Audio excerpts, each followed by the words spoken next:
ప్రియమైన వాళ్ళారా, ప్రభువైన యేసుక్రీస్తు నామములో ఈ యొక్క ఉదయకాల సమయాన మీ అందరికీ నా హృదయపూర్వక వందనాలు తెలుపుకుంటున్నాను. ఈ రోజంతా కూడా మీ చేయబడిన అన్ని విషయాల్లో దేవుని హస్తము మీకు తోడై ఉండి మీకు జయాన్ని కలుగజేయునుగాక. ప్రియమైన దేవుని బిడ్డలారా, ఈరోజు యేసయ్య ఆయన మరణాన్ని గెలిచి తిరిగి లేచినటువంటి పునరుద్ధాన దినాన్ని మనం జ్ఞాపకం చేసుకొని మనం సంతోషపడుతున్నాము. ప్రియమైన దేవుని బిడ్డలారా, ఈరోజు యేసుక్రీస్తు సీమోను పేతురు అనేటువంటి అంశం మీద మనం దేవుని యొక్క వాక్యాన్ని ధ్యానించుకోబోతున్నాం. ప్రియమైన దేవుని బిడ్డలారా, యేసుక్రీస్తు తన శిష్యులందరికీ ఆయన ప్రత్యక్షమయ్యాడు. ఆయన పునరుద్ధానుడిగా ఆయన తను బయలుపరిచాడు. కానీ ప్రియులరా, 1 కొరింథీ పత్రిక 15వ అధ్యాయం 5వ వచనంలో పౌలు భక్తుడు అంటున్నాడు, కేబాకును తర్వాత 12 మంది శిష్యులకు ఆయన ప్రత్యక్షమయ్యాడు అనేటువంటి మాట మనం చదువుతున్నాం. ప్రియులరా, యేసయ్య ఆయన తిరిగి లేచాడు, అందరికీ ఆయన ప్రత్యక్షమయ్యాడు. కానీ ఈ పేతురు, కేబా అంటే పేతురు మనకు బాగా తెలుసు. ఇప్పుడు పేతురుకు యేసయ్య దృష్టిలో ఎప్పుడు కూడా ఒక ప్రత్యేకమైనటువంటి స్థలం ఉందనేటువంటి దాన్ని మనం ఎరిగి ఉన్నాం. ఇప్పుడు యేసుక్రీస్తు ఆయన పునరుద్ధానుడిగా మరణాన్ని గెలిచి తిరిగి లేచాడు. ఆ పునరుద్ధానుడైన యేసు పేతురుతో చేసినటువంటి, పేతురుకి యేసయ్యకు మధ్య జరిగినటువంటి ఒక 3 క్రియల గురించి ఈరోజు మనము ధ్యానించుకోబోతున్నామండి. మొట్టమొదటిగా పేతురుకు యేసుక్రీస్తు ఆయన తను బయలుపరిచాడు. రెండోది, పేతురుకు యేసుక్రీస్తు పేతురును ఆయన ప్రియమైన దేవుని బిడ్డలారా ఆయన సరిచేసినట్లుగా మనం చదువుతున్నాం. సరిచేశాడు. పేతురును యేసుక్రీస్తు స్థిరపరచాడు. పేతురుకు యేసయ్య తను బయలుపరిచాడు. పేతురును యేసయ్య సరిచేశాడు. పేతురును యేసయ్య స్థిరపరిచాడు. ప్రియమైన దేవుని బిడ్డలారా, ఈ 3 విషయాలు పేతురుతో దేవుడు జరిగించినట్లుగా మనం చదువుతున్నాం. ప్రియమైన దేవుని బిడ్డలారా, యోహాను సువార్త మనం 21వ అధ్యాయంలో మనం చదివినట్లయితే యేసుక్రీస్తు ద్వారా వీరు గలిలియా ప్రాంతానికి పంపబడుతున్నారు అంటే ఒక వర్తమానము. నా శిష్యులతో చెప్పండి, వారు గలిలియాకు వెళ్ళమని చెప్పండి, అక్కడ వారు నన్ను చూస్తారని చెప్పి దేవుని ఆజ్ఞ వారికి ఇవ్వబడింది. దేవుని చిత్త ప్రకారము దేవుడు నియమించినటువంటి స్థలానికి పంపబడుతున్నారు. ఉండేది దేవుడు చెప్పినటువంటి దేవుని చిత్తమైనటువంటి స్థలంలో. వచ్చింది దేవుని యొక్క క్రియను జరిగించడానికి వచ్చారు. కానీ అక్కడ దేవుని చిత్తం లేని ఒక క్రియను పేతురు ఆయన శిష్యులు, యేసయ్య శిష్యులు చేసేది మనం చదువుతున్నాం. ఏం చేస్తున్నారు? పేతురు అంటున్నాడు, నేను చేపలు పట్టడానికి వెళ్తున్నాను. అందరూ అంటున్నారు, మేము వస్తామయ్యా నీతోటి. వెంటనే దోణి వెక్కారు. కానీ ఆ రోజు రాత్రి వారు ఏ చేపను పట్టలేదు. ప్రియమైన దేవుని బిడ్డలారా, సూర్యోదయం అయినప్పుడు యేసయ్య ఆ యొక్క సముద్ర తీరాన ఆయన నిలిచాడు అనేటువంటి మాటను మనం చదువుతున్నాం. అప్పుడు అంటున్నారు, పిల్లలారా మీ దగ్గర ఏమన్నా భోజనం చేయడానికి ఏమన్నా ఉందా? ఏం లేదు. అప్పుడు మీ దోణికు కుడివైపు మీరు వల వేయండి, అప్పుడు దొరుకుతుంది అని చెప్పన్నారు. అలానే వారు వలలు వేశారు. చాలా చేపలు దొరికాయి. యేసయ్య అనేటువంటి దాన్ని యోహాను గ్రహిస్తున్నాడు. ప్రియమైన దేవుని బిడ్డలారా, ఇప్పుడు వారు ఏం చేస్తున్నారు? తీరానికి వస్తున్నారు. తీరానికి వస్తే వారి కొరకు ఆ యొక్క నిప్పు మీద చేపలు రొట్టె సిద్ధంగా ఉంది. ప్రియమైన దేవుని బిడ్డలారా, ఇప్పుడు పేతురు తన యొక్క దోణిని ఎక్కి 153 పెద్ద చేపల గల వలను ఆయన లాక్కొని వచ్చేది మనం చదువుతున్నాం. ఆయన ఈడ్చుకొచ్చేది మనం చదువుతున్నాం. ఎక్కడ? యోహాను సువార్తలో 21వ అధ్యాయంలో 11వ వచనంలో మనం దాన్ని చదువుతున్నాం. ప్రియులారా, పేతురు యొక్క వలలో 153 పెద్ద చేపలు అందులో దొరికాయి అనేటువంటి దాన్ని మనం చదువుతున్నాం. ఈ 153 చేపలు అనేటువంటిది, ఈ 153 అనేటువంటి సంఖ్య ఎందుకు ఇక్కడ ప్రత్యేకంగా చెప్పబడాలి అనేటువంటిది మనం గమనించినట్లయితే ప్రియులారా, హెబ్రీ భాషలో ఉండేటువంటి ప్రతి ఒక్క అక్షరానికి ఒక సంఖ్య విలువగా ఇచ్చుంటారండి. ఒక నంబర్ దానికి విలువగా, న్యూమరల్ వాల్యూ దానికి ఇచ్చుంటారండి. ప్రియమైన దేవుని బిడ్డలారా, ఈ 153 అనేటువంటిది ఒక అక్షరాల యొక్క విలువ. ఇది అప్పుడు ఈ యొక్క 153 అనేటువంటి యొక్క సంఖ్యను హెబ్రీ భాష మాటల్లో మనం రాయాలంటే హా పెషాహ్ అని రాయొచ్చండి. హా పెషాహ్ అంటే ఏంటి? ద పాస్ ఓవర్, పాస్కా అని అర్థం అండి. ఇప్పుడు యేసుక్రీస్తు తను ఎలా బయలుపరుస్తున్నాడు పేతురు కంటే? పాస్కా బలిగా తను బయలుపరుస్తున్నాడు. అంటే అర్థం ఏంటి?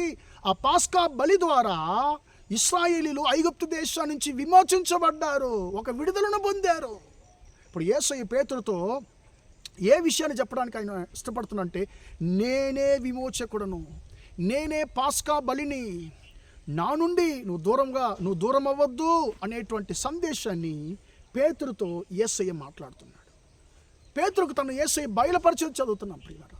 ఈరోజు యేసయ్య నీతో నాతో అంటున్నాడు, నా కుమారుడా, నా కుమార్తె, నీ కొరకు నన్ను నేను అప్పగించాను, నిన్ను విడిపించడానికి, నిన్ను విమోచించడానికి నువ్వు నాకు దూరం అవ్వద్దు, వచ్చే నా దగ్గరకు అని చెప్పి యేసయ్య అంటున్నాడు. రెండోదిగా ప్రియులరా, యేసయ్య పేతురు జీవితాన్ని సరిచేసినట్లుగా మనం చదువుతున్నాం. యోహాను సువార్త 21వ అధ్యాయము 15, 16, 17 వచనాల్లో యేసుక్రీస్తు 3 సార్లు ఆయన అడుగుతున్నాడు, యోహాను కుమారుడైన సీమోను, నన్ను ప్రేమించుచున్నావా?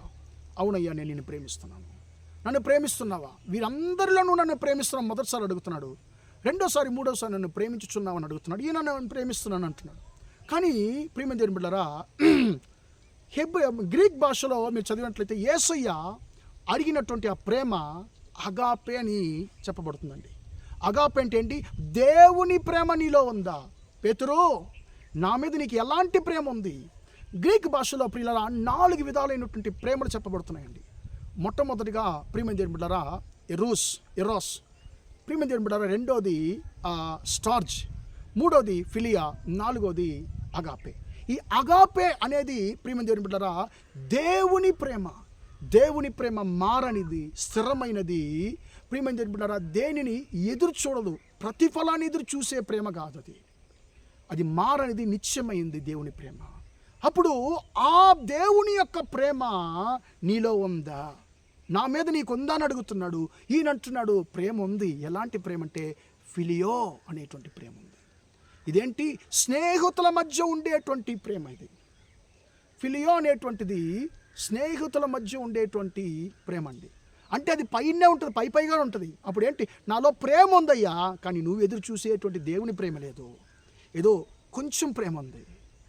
మళ్ళీ అడుగుతున్నాడు, నీలో ప్రేమ ఉందా? నువ్వు నన్ను ప్రేమిస్తున్నావా? ప్రేమ ఉంది, ఏదో కొంచెం ప్రేమ మాత్రం ఉంది, దేవుని ప్రేమ లేదు. మళ్ళీ అడుగుతున్నాడు, నువ్వు నన్ను ప్రేమిస్తున్నావా? దేవుని ప్రేమ నీలో ఉందా? ఉంది. ఫిలియోస్ అనేటువంటి ప్రేమ ఉంది. ప్రియమైన దేవుని బిడ్డలారా, ఎప్పుడు పేతురు అర్థం చేసుకుంటున్నాడు, నాలో దేవుడు యేసుక్రీస్తు ఎదురు చూసేది ఈ లోక సంబంధమైన ప్రేమ కాదు, దేవుని ప్రేమతో నా హృదయం నింపబడాలి అనేటువంటి దాన్ని పేతురు గ్రహించాడు. ప్రియమైన దేవుని బిడ్డలారా, పేతురును యేసయ్య సరిచేసింది మనం చూస్తున్నాం. ఇక్కడ పునరుద్ధరణమైనటువంటి యేసయ్య ఇప్పుడు పేతురు యొక్క హృదయాన్ని సరిచేస్తున్నాడు. అయ్యా, నీ యొక్క హృదయంలో నువ్వు దేవుని ప్రేమిస్తున్నానని చెప్పి నువ్వు అనుకుంటున్నావు, కానీ నీలో ఉంది ప్రేమ, అది దేవుని ప్రేమ కాదు, లోక సంబంధమైన ప్రేమ ఉంది. స్థిరము లేని ప్రేమే నువ్వు నా మీద చూపిస్తున్నావు, కానీ నీ హృదయంలో ఉండవలసింది దేవుని ప్రేమ ఉండాలి. ప్రియమైన దేవుని బిడ్డలారా, అది పేతురు గ్రహించిన తర్వాత ప్రియమైన దేవుని బిడ్డలారా, యేసయ్య ఒక మాట అంటున్నాడు, నన్ను వెంబడించు అంటున్నాడండి. నన్ను వెంబడించు అంటున్నాడు. ప్రియమైన దేవుని బిడ్డలారా, పేతురు దేవుని యొక్క పిలుపుకు దూరం అయ్యాడు. నేను చేపలు పట్టడానికి వెళ్ళిపోతాను, నాకు ఇంకా పరిచర్య ఏం అస్సలు సెట్ కాదు, నాకు అసలు పరిచర్య చేయడం రాదు, నాకు సేవ చేయడం రాదు, నేను చేపలు పట్టడానికి నా పాత బిజినెస్కే నేను వెళ్ళిపోతాను, పాత పనికి వెళ్ళిపోతాను. యేసయ్య అన్నాడు, నువ్వు పాత పనులు చేయడానికి నేను ఎన్నుకోలేదు, నువ్వు నన్ను వెంబడించు అని చెప్పి ఆయన యొక్క పిలుపుకు దూరమైనటువంటి పేతురును ఆయన మళ్ళీ కలుసుకున్నాడు. పేతురుతో మాట్లాడాడు, ఆయన హృదయాన్ని సరిచేశాడు, తను ఆయనకు బయలుపరిచాడు. ఆయన హృదయాన్ని సరిచేసి ఆయన పిలుపులో స్థిరపరిచింది మనం చదువుతున్నాం. ప్రియమైన దేవుని బిడ్డలారా, మళ్ళీ యోహాను యేసయ్యకి వెంట ఆయన నడిచి వస్తున్నప్పుడు యోహాను సువార్త 21వ అధ్యాయం 21వ వచనము 22వ వచనాల్లో యోహాను పేతురు యోహాను చూసి, ప్రభువా, ఇతని గురించి ఏమిటి?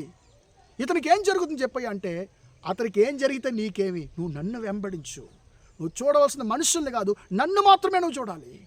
దేవుని యొక్క పిలుపును నువ్వు నెరవేర్చాలంటే, దేవుని యొక్క చిత్తానుసారంగా నువ్వు జీవించాలంటే నువ్వు మనుషులుగా చూడవలసింది నన్ను మాత్రమే చూడాలి అనేటువంటి పాఠాన్ని యేసయ్య పేతురుకి నేర్పించేది మనం చదువుతున్నామండి.